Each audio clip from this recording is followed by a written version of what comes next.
Yo quería empezar agradeciendo a la persona que me invitó a participar dentro de este exitoso Congreso de Derechos Humanos y Constitucionales, en la persona del doctor Vicente Arias, quien realmente ha tenido la gentileza de poder invitarme y expresar algunas de las principales ideas que tengo sobre el tema de la interpretación constitucional. Bueno, como ustedes saben, recientemente, en estos días estamos cumpliendo 10 años de la vigencia de la Constitución ecuatoriana que se expidió en Montecristi.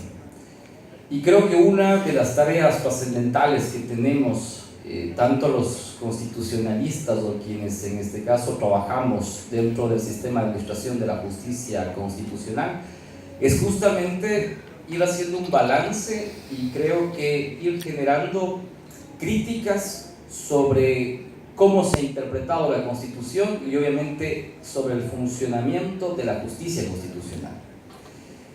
El día de hoy, básicamente lo que voy a intentar explicar un poco es cómo miramos o cómo se puede mirar una visión sobre el problema de la interpretación de la Constitución.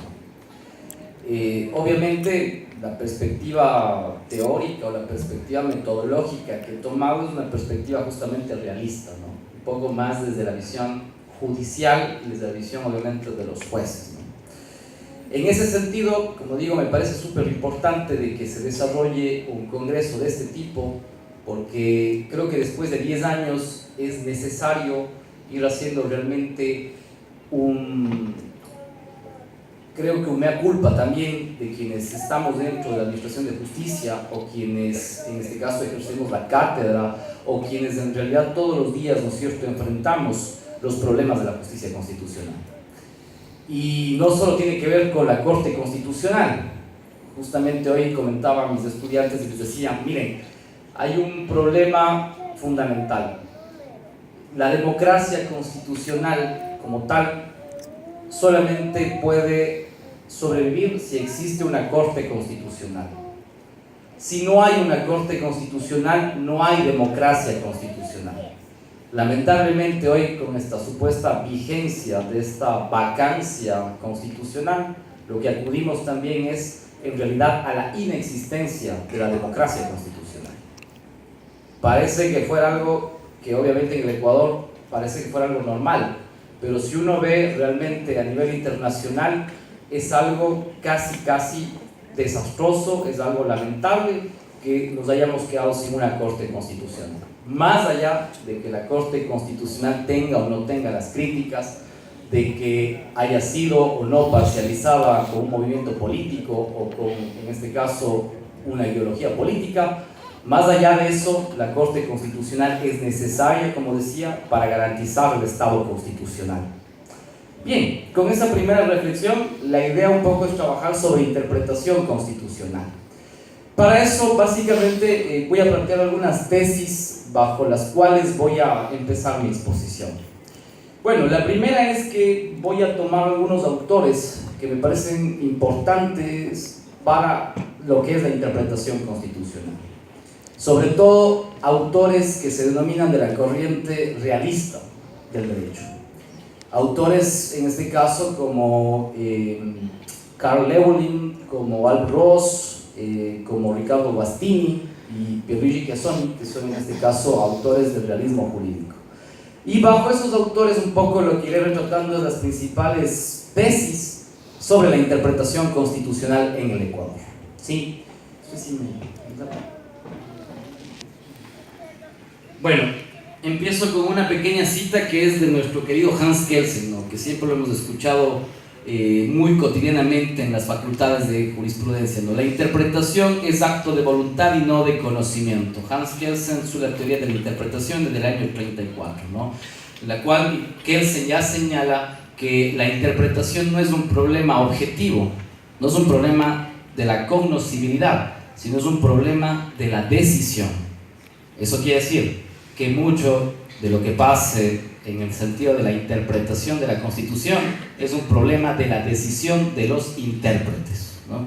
Si eso ya decía Kelsen, me parece que es importantísimo, ¿no? Como les decía, voy a tomar un poco las tesis realistas de Guastini, Llewellyn, Tarello, Casoni, Ross, que son autores italianos, en este caso escandinavos y también en este caso estadounidenses, ¿no? Bien, primera tesis fundamental sobre la interpretación constitucional. Como la propia Corte Constitucional ha señalado, incluso el artículo 11 de nuestra Constitución establece, básicamente hay que distinguir entre lo que son las disposiciones normativas o lo que se entiende como un texto normativo y lo que es el significado de ese texto. Esa es la primera tesis fundamental desde la cual vamos a partir para hacer el análisis sobre la interpretación constitucional en el Ecuador. Obviamente lo que eso implica es que todo texto, ¿no es cierto?, deviene en una necesaria interpretación. Todo texto tiene uno o varios significados. Solamente por eso voy a hacer un pequeño ejemplo, ¿no es cierto?, sencillo. Ahora que estamos hablando del tema del aborto y otros más que estamos en discusión, me parecía, para entrar un poco en controversia también además, empezar con este análisis. ¿No es cierto? La disposición normativa, como les decía, es el texto normativo, el texto de la Constitución. El artículo 66, numeral 1 señala el derecho a la inviolabilidad de la vida y no habrá pena de muerte. Esa es la disposición normativa. ¿No es cierto? En la primera parte dice el derecho a la inviolabilidad de la vida. Bueno, ¿qué implica o qué significado tiene el derecho a la inviolabilidad de la vida? Algunos me dirán, obviamente eso implica lo que está a continuación, que no hay pena de muerte. Correcto, creo que no podemos decir en este sentido que hay otra interpretación contraria en ese sentido. No obstante, el tema es, según esa disposición normativa, entonces, ¿está o no prohibido el aborto? ¿Está prohibido o no está prohibido? Está prohibido. ¿Se entiende prohibido? Uno diría, bueno, primero no hay claramente, ¿no es cierto?, una prohibición del aborto. No dice está prohibido el aborto constitucionalmente. Y si ustedes buscan, ¿no es cierto?, en nuestros 444 artículos, no hay una prohibición. Uno diría que el artículo 66, numeral 1, en esa primera parte del derecho a la inviolabilidad de la vida, implicaría una norma que dice que está prohibido el aborto. Para seguir con el ejemplo. Entonces, el significado viene a ser lo que nosotros denominamos propiamente norma. Entonces, no sé si entendimos. La disposición normativa es el texto y la norma es el significado. Para eso he utilizado las modalidades deónticas: prohibido, obligatorio, permitido. Y el acto, en este caso, que para mi ejemplo es el aborto, ¿no? Pongamos la siguiente, por favor. Entonces, como les decía, la disposición normativa que analizaré es el derecho a la inviolabilidad de la vida. Le he sumado además dos pequeños actos ahí que dice aborto terapéutico y aborto eugenésico, ¿no? Entonces yo lo que puedo señalar es que al menos yo he encontrado 4 posibles normas que estarían o están contenidas en el derecho a la inviolabilidad de la vida. Si ustedes pueden ver, la norma N1 dice prohibido el aborto. Eso implicaría que está prohibido todo tipo de aborto. Pero esto es real, está prohibido todo tipo de aborto en nuestro ordenamiento jurídico. O está admitido o hay una excepción. Si hay excepciones, ¿no es cierto? ¿Cuáles son esas excepciones? Que están en el propio Código Orgánico Integral Penal incluso. Las que están ahí retratadas, ¿no es cierto? Pero bueno, yo diría que una primera entonces dice prohibido el aborto. Evidentemente esa norma no sería la interpretación correcta que tiene, ¿no es cierto?, la disposición normativa. La norma N2 dice obligatorio el aborto. Tampoco, ¿no? No es obligatorio el aborto. Y la norma N3 que dice permitido el aborto.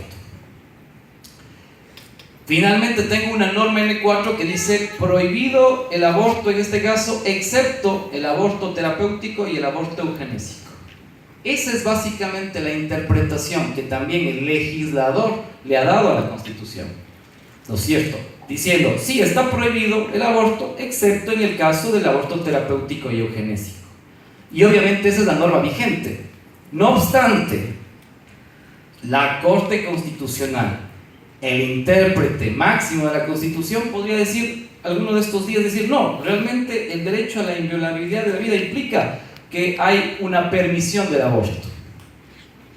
¿Qué es lo que está diciendo entonces? Que el derecho a la inviolabilidad de la vida tiene más de un significado. Tendríamos al menos 4 significados, pero yo creo que podríamos agregar 5 o 10 significados. Por lo tanto, un texto normativo tiene diversos significados.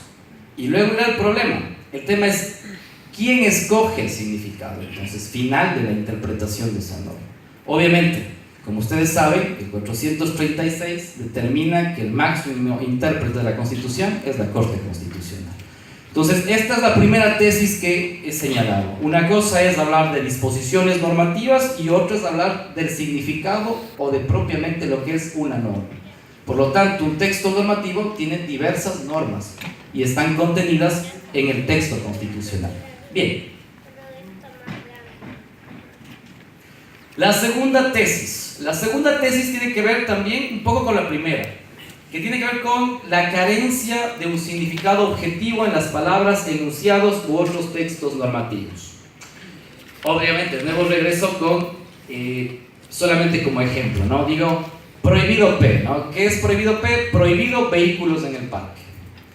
Uno dice, bueno, entiendo que está diciendo, ¿no es cierto?, el legislador cuando establece prohibido vehículos en el parque, que obviamente está prohibido un automóvil, una camioneta o inclusive una patineta.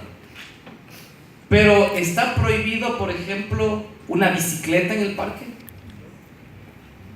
¿Qué dicen ustedes? Porque dice prohibido vehículos en el parque. ¿Está prohibido o no está prohibido? Es un vehículo. Ahora yo les digo, ¿está prohibido un coche de bebé también?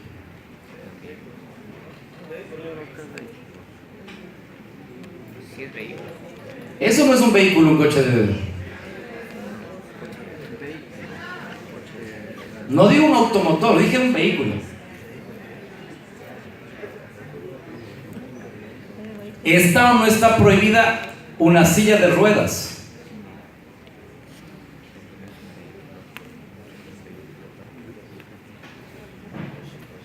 ¿Qué es lo que quiero decir con el problema del vehículo? Que obviamente nuestros textos, nuestras palabras tienen diversos significados. No hay un significado único y unívoco. Por lo tanto, si las palabras tienen 1, 2, 3 significados, pues obviamente no hay un significado objetivo de esa palabra o de ese término, lo cual implica una mayor ambigüedad y vaguedad del lenguaje y obviamente del lenguaje jurídico. Para alguien diría, sí, obviamente, si es que vamos a un juez quizás positivista, no sé si lo hay alguno en la sala, va a decir, está prohibido un vehículo en el parque. Yo entiendo que está prohibido una silla de ruedas en el parque. Por lo tanto, ¿no es cierto? Si una persona está cruzando, ¿no es cierto?, en silla de ruedas, le van a poner una multa porque estaba prohibido un vehículo en el parque. Efectivamente. Podría ser el objetivo eso, ¿no? Obvio, estoy oyendo al tema de la literalidad, quizás, de cómo se entiende la interpretación, ¿no es cierto?, de ese texto. No sé si está claro esta segunda parte sobre el tema de la carencia de un significado objetivo de las palabras de los textos. Creo que con el ejemplo está un poco más claro, ¿no? La tercera tesis. La tercera tesis tiene que ver, en cambio, ya más bien, sí, con las técnicas de interpretación. Entonces, igualmente, las técnicas de interpretación que el legislador constituyente estableció para que se interpretara nuestra Constitución también son diversas. No estamos hablando de una sola técnica interpretativa. Por eso nos referimos al artículo 427, ¿no es cierto? Y lo leo. Las normas constitucionales se interpretarán por el tenor literal, ¿no? O sea, ahí dice un poco, será la literalidad del texto constitucional. No obstante, dice, que más se ajuste a la Constitución en su integralidad. Cuando hablamos de integralidad, ya estamos hablando de otro método. Quiere decir la sistematicidad o la interpretación sistemática de la Constitución. O sea, hasta ahí tenemos ya dos métodos de interpretación con los cuales el legislador, en este caso, o cualquiera de nosotros, puede, ¿no es cierto?, empezar a hacer ejercicios de interpretación constitucional.